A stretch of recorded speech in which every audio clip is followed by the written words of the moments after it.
نعوذ باللہ کوئی صحابہ کے بارے میں گفتگو کر رہا ہے تو کوئی اہل بیت اطہار کے بارے میں گفتگو کر رہا ہے، نعوذ باللہ کوئی سیدنا صدیق اکبر رضی اللہ عنہ کے خلاف گفتگو کر رہا ہے تو کوئی سیدنا علی المرتضیٰ کرم اللہ تعالی وجہہ الکریم کے خلاف باتیں کر رہا ہے۔ تو یہ جو تصورات، یہ خیالات جو ہیں یہ جاہلوں کے ہیں، جو اجہل قسم کے لوگ ہیں، جنہوں نے کبھی کسی استاد کے سامنے زانو تلمس طے ہی نہیں کیا، کبھی وہ بیٹھے ہی نہیں کسی استاد کے سامنے۔ اب کوئی شخص آتا ہے جس نے کبھی پڑھا ہی نہیں ہے، آ کے وہ کہتا ہے کہ جس طرح میں نے قرآن کو سمجھا اس طرح تو امام شافعی بھی نہیں سمجھے۔ پھر کیسے کہیں گے اس بات کو، کیسے تسلیم کریں گے آپ کے پڑھنے والا؟ جب بندہ آپ کی کتابوں کو پڑھے گا، آپ کے رسائل کو پڑھے گا تو منصف ہوگا، انصاف پسند ہوگا، تو کبھی بھی آپ کی جلالت علمی سے انکار نہیں کرے گا، اور جب پڑھ لے گا تو کہے گا کہ ہاں واقعی ان کی ذات پر آنکھیں بند کر دینی چاہیے۔ عقائد و نظریات جو صحابہ کرام علیہم رضوان کے زمانے سے چلتے ہوئے آ رہے تھے، اس کے اوپر جو حملے کیے جا رہے تھے، اس کا دفاع امام اہل سنت رحمۃ اللہ تعالی علیہ نے فرمایا، اور اس انداز میں فرمایا، وہ دلائل آپ نے پیش کیے کہ اس کے بعد کوئی کلام ہی نہیں ہو سکتا تھا۔ حضرت امام اہل سنت رحمۃ اللہ تعالی علیہ یہ وہ ہستی ہیں کہ جنہوں نے اس زمانے کے اندر، جب کہ بر صغیر پاک و ہند کے اندر ہر طرف ایک طوفان بدتمیزی برپا تھا، اور اللہ کی ذات پر، اللہ پاک کی ذات پر، نبی پاک صلی اللہ علیہ وسلم کی ذات پر طرح طرح سے حملے کیے جا رہے تھے، تو آپ رحمۃ اللہ تعالی علیہ ان علماء کے سرخیل تھے، ان علماء کے قائد تھے کہ جنہوں نے ان فتنوں کا زبردست مقابلہ کیا، اور اس انداز میں دین اسلام کی تشریح کو، جو حقیقی تشریح تھی وہی دین اسلام کی جو نبی پاک صلی اللہ علیہ وسلم لے کر آئے اور صحابہ کے ذریعے ہم تک پہنچا، اس کو آپ نے بالکل واضح کر کے ہمارے سامنے رکھا، اور جو باتیں دین کے اندر شامل کرنے کی کوشش کی جا رہی تھیں، جو غلط عقائد، جو غلط نظریات دین کے اندر شامل کرنے کی کوشش کی جا رہی تھی، اولیاء پر، صحابہ پر، اہل بیت پر، انبیاء پر، حتیٰ کہ اللہ کی ذات پر جو اعتراضات کیے جا رہے تھے، ان کے بارے میں جس طرح کے غلط نظریات اور عقائد کو بیان کیا جا رہا تھا، ان تمام نظریات اور عقائد کا دلائل کے ساتھ آپ نے رد کیا۔ تو بالکل واضح طور پر اسلام کی صحیح تصویر کو امام اہل سنت الشاہ امام احمد رضا خان رحمۃ اللہ تعالی علیہ نے ہمارے سامنے پیش کیا۔ آپ نے کوئی نئی بات بیان نہیں کی، یعنی ایسی نہیں کہ جو صحابہ نہیں کہ جو آپ نے جو ہے اپنے طور پہ بیان کی ہو، اپنے انداز میں وہی باتیں کہ جو دین اسلام کی صحیح تشریح ہمیشہ سے علماء کرتے ہوئے آ رہے ہیں، اسی بات کو آپ نے بیان کیا، اور آپ کی ان تعلیمات کو، جو تعلیمات آپ بیان کرتے رہے، جو چیزیں آپ بیان کرتے رہے، اس کو اس زمانے کے علماء نے بھی اور بعد کے علماء نے بھی تسلیم کیا۔ کبھی ایسا نہیں ہوا کہ بات تو کر سکتے ہیں، کوئی بات کرتا ہے کہ جی ہمیں اختلاف ہو سکتا ہے، یہ ہو سکتا ہے، لیکن کون سی بات کہ جس سے اختلاف کیا جائے گا، وہ بات بھی تو پیش کی جائے نا۔ تو امام اہل سنت رحمۃ اللہ تعالی علیہ نے جو باتیں کی ہیں وہ اپنی جانب سے کی ہی نہیں ہیں۔ آپ نے چاہے وہ عقائد کی بات میں تو کوئی کلام ہو ہی نہیں سکتا نا، بلکہ اختلافی مسائل جو ہوتے ہیں وہ تو فروعیات کے اندر ہوتے ہیں، فقہی مسائل کے اندر ہوتے ہیں۔ عقیدہ تو مسلمانوں کا متفق علیہ ہے۔ کون اس بات کے بارے میں گفتگو کر سکتا ہے کہ نبی پاک صلی اللہ تعالیٰ علیہ وسلم کے بعد کوئی دوسرا نبی آ سکتا ہے؟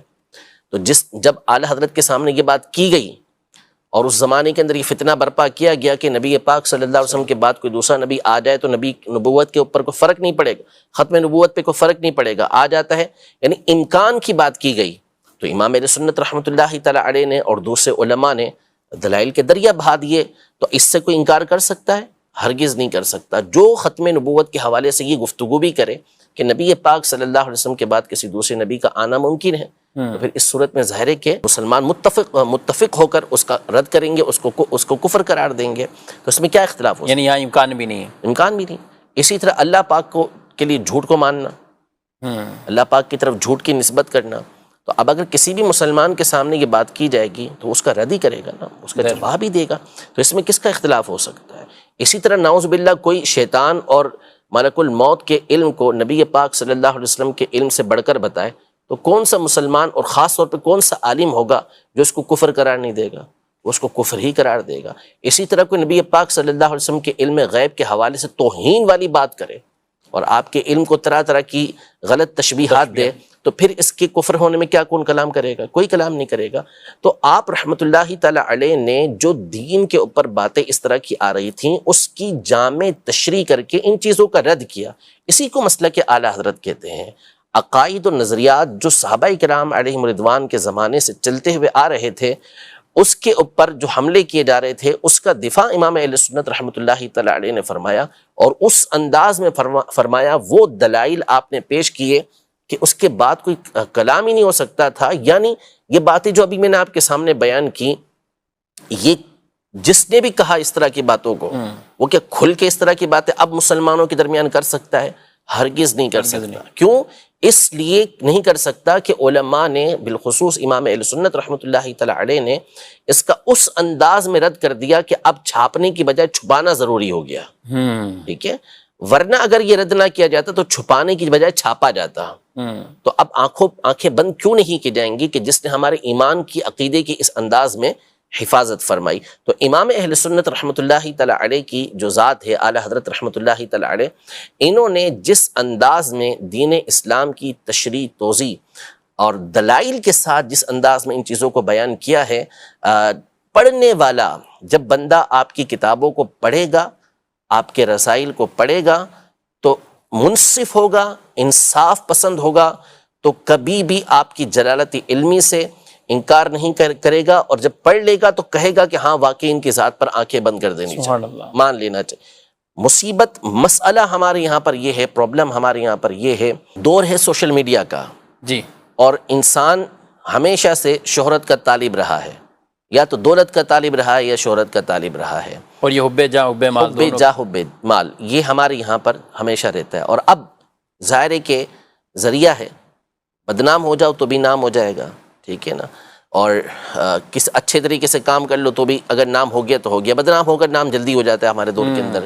تو اس لیے لوگ اس طرح کی باتیں کرنا یہ شروع کر دیتے ہیں، کوئی کسی کے خلاف بولنا شروع کر دیتا ہے، نعوذ باللہ کوئی صحابہ کے بارے میں گفتگو کر رہا ہے، تو کوئی اہل بیت اطہار کے بارے میں گفتگو کر رہا ہے، نعوذ باللہ کوئی سیدنا صدیق اکبر رضی اللہ عنہ کے خلاف گفتگو کر رہا ہے، تو کوئی سیدنا علی المرتضیٰ کرم اللہ تعالی وجہہ الکریم کے خلاف باتیں کر رہا ہے۔ تو یہ جو تصورات، یہ خیالات جو ہیں، یہ جاہلوں کے ہیں، جو اجہل قسم کے لوگ ہیں، جنہوں نے کبھی کسی استاد کے سامنے زانو تلمس طے ہی نہیں کیا، کبھی وہ بیٹھے ہی نہیں کسی استاد کے سامنے۔ باقاعدہ جو سلسلہ چلتا ہوا آتا ہے پڑھنے کا، ہر فن کا، ہر معاملے کا کیا ہوتا ہے کہ باقاعدہ علم حاصل کیا جاتا ہے، اور پھر اس علم کے افراد اس میں گفتگو کرتے ہیں تو اس کی بات کو اتھینٹک مانا جاتا ہے۔ یعنی اگر ڈاکٹر جو ہے وہ بغیر پڑھے ڈاکٹروں سے گفتگو کرنا شروع کر دے، یعنی وہ ڈاکٹر ہو ہی نہ سرے سے، خود اپنے طور پہ کچھ پڑھ لیا میڈیکل، تو پھر اس صورت میں کیا اس کی بات کو مانا جائے گا؟ اس کی سنیں گے بھی نہیں۔ مسئلہ یہ نا سب سے بڑا کہ آپ کو ڈاکٹری پڑھنی ہے، آپ کس سے پڑھیں گے؟ میڈیکل پڑھنا ہے، میڈیکل میں داخلہ لینا ہے آپ کو، تو آپ کس سے کہاں داخلہ لیں گے؟ جو بھی اسی فن کے اگر بالفرض ہمارے دور کی بات کریں ہم، تو ہمارے دور میں چونکہ مدارس کے اندر عمومی طور پہ دینی تعلیم دی جاتی ہے، صحیح، کوئی بھی ڈاکٹری کی تعلیم حاصل کرنے کے لیے کسی جامعہ میں نہیں جائے گا، ہاں مدرسے میں نہیں جائے گا، ٹھیک ہے، وہ کہاں جائے گا؟ میڈیکل کالج کے اندر جائے گا، ٹھیک ہے۔ کسی کو انجینئرنگ پڑھنی ہے، وہ میڈیکل کالج میں نہیں جائے گا، وہ انجینئرنگ کالج کے اندر ہی جائے گا، وہاں جا کے وہ تعلیم حاصل کرے گا۔ فزکس پڑھنا ہے، فزکس کے استاد سے پڑھے گا، ٹھیک ہے، وہ اس کو بایولوجی کے استاد سے نہیں پڑھے گا۔ میتھ پڑھنا ہے، میتھ کے استاد سے پڑھے گا۔ تو ہر چیز، اگر مثال کے طور پہ آپ کا بیٹا جو ہے وہ کہتا ہے کہ ابو مجھے جو ہے وہ انگلش پڑھنی ہے، تو آپ اسے سب سے بڑے اردو دان کے پاس بھیج دیں کہ وجہ اس سے جا کے انگلش پڑھ لو، بھلے اس کو انگلش نہیں آتی، ظاہر نہیں ہوگا نا، ظاہر سی بات ہے۔ آپ کو اردو میں بہترین جو ہے وہ ادب سیکھنا، اردو کا ادب، آپ اس کو جو ہے وہ کسی انگریز کے پاس بھیج دیں کہ اس سے جا کے اردو ادب سیکھ لو، تو کیسے ہوگا؟